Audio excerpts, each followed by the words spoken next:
My life was a carefully constructed fortress against the what-ifs. I'm a podcaster. My show, The Midnight Query, is a moderately successful dive into the weird and the unexplained. I talk about ghost stories, cold cases, and local folklore. I do it from the safety of a soundproof, padded booth in my apartment, 3 floors up. I am, in short, a professional coward. I love the idea of the unknown. I am, in reality, terrified of it. I'm a hypochondriac, an overthinker, and a guy who considers a check engine light to be a near-death experience. The single worst night of my life was not, as you might expect, an encounter with a ghost. It was an encounter with a bad burrito. I was on air, deep in a story about a local shadow figure, when it hit. A wave of indigestion so profound, so fiery, that it felt like a hot spike being driven through my chest. My heart hammered. My left arm tingled. I was, according to every WebMD article I had ever panic-read, dying. I cut to an emergency commercial break, my voice a high-pitched, strangled whisper. I stumbled out of my booth and, in a fit of pure, unadulterated terror, I called 911. The men who showed up 10 minutes later were not, in fact, angels of mercy. They were just tired.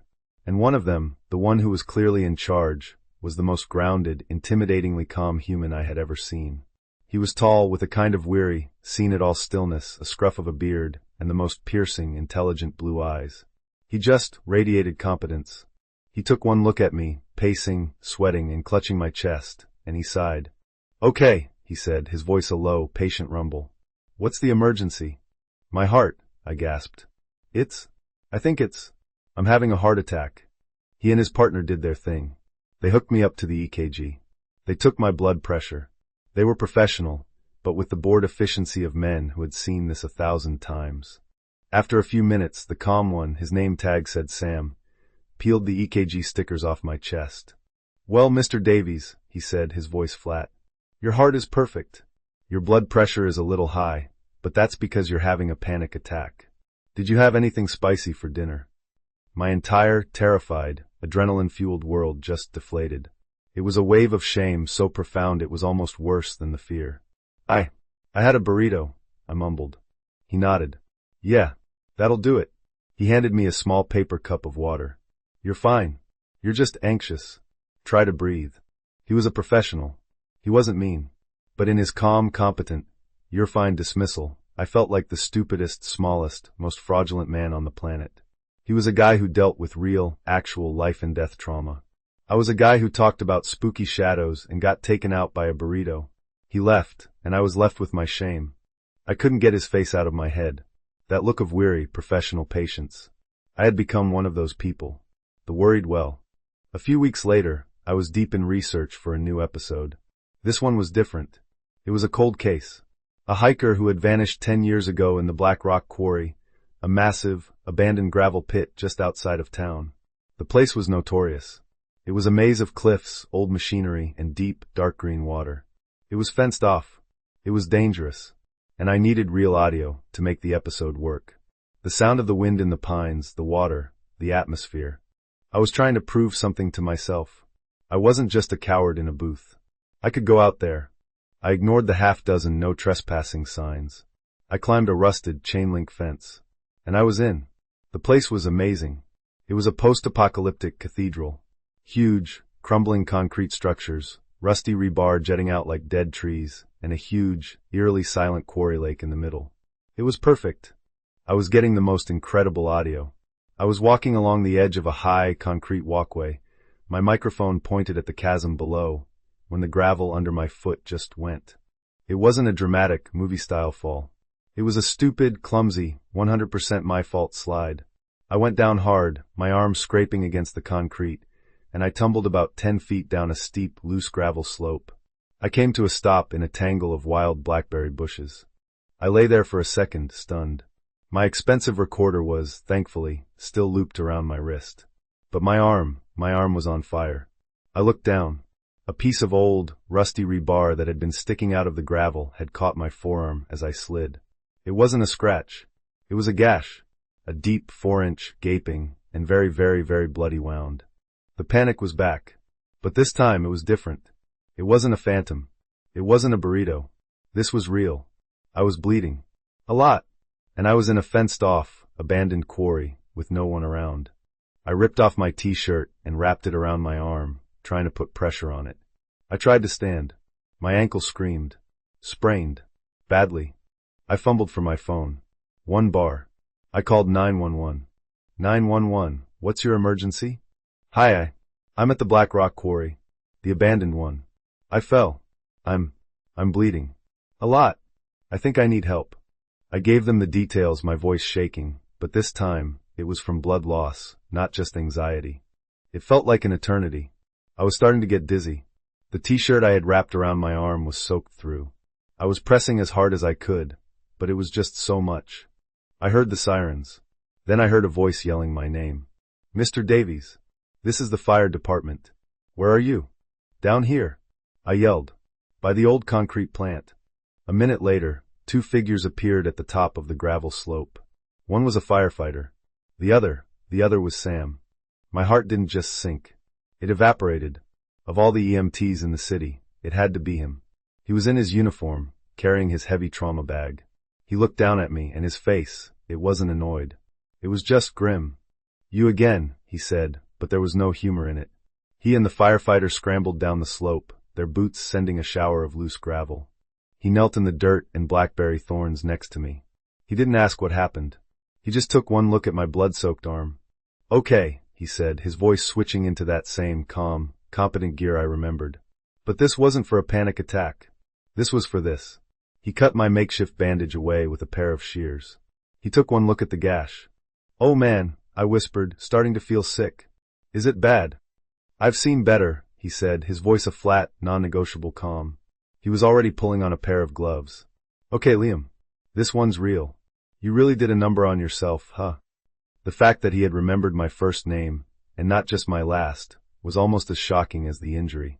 I'm sorry, I mumbled, my head swimming. I know I'm a pain in the ass.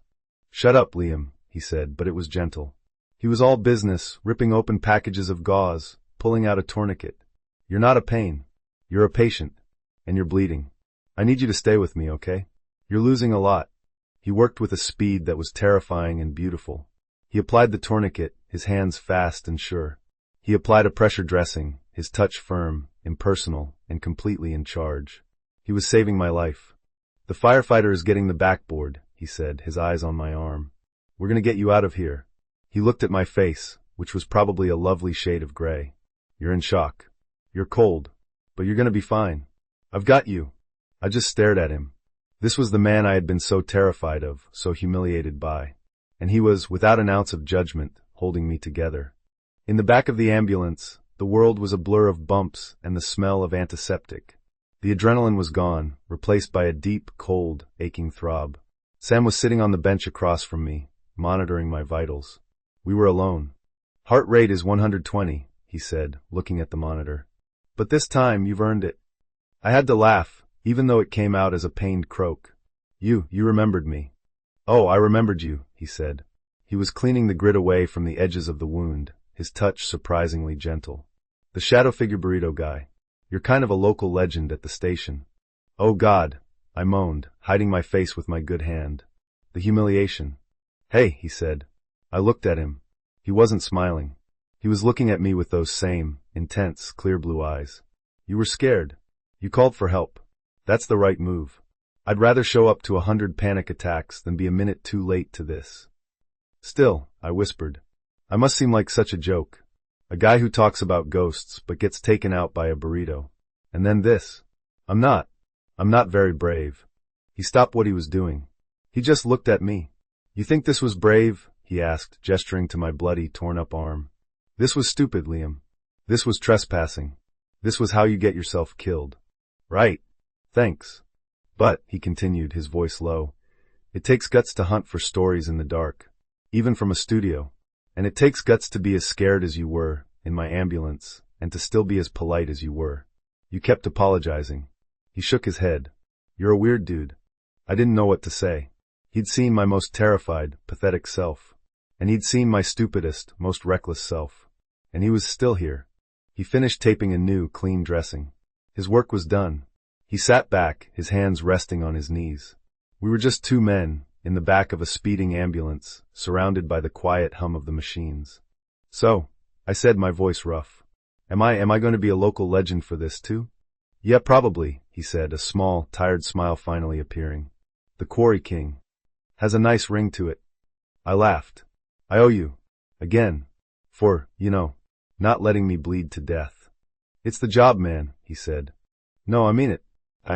I really owe you. He looked at me, and the professional calm was gone. It was just him. Sam. Well, he said, his voice dropping a little. Your arm is going to need stitches. And you're going to be on crutches for that ankle. You're going to need someone to help you. Someone to, I don't know, make you soup. Keep you from bleeding on your podcast equipment. Yeah, I guess, I said, my heart doing a slow, heavy, non-panic-related thump. My shift ends in an hour, he said. He leaned forward, just a little. I make a pretty good grilled cheese. He was offering to come over. After all this, I looked at him, at this solid, real, capable man, who had seen me at my absolute worst twice and hadn't run away. He was the bravest, calmest person I had ever met. I leaned forward, as much as my strapped-down body would allow. Sam, I said. Yeah. I didn't have any words.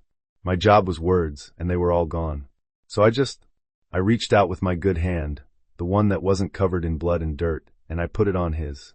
His hand was warm and strong, and it didn't pull away. He looked at my hand, then at my face. And he understood.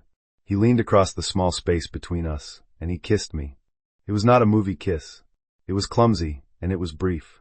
It was the taste of antiseptic and coffee and the metallic tang of adrenaline. And it was the most real, the most grounding, the most not a ghost story thing that had ever happened to me in my entire life.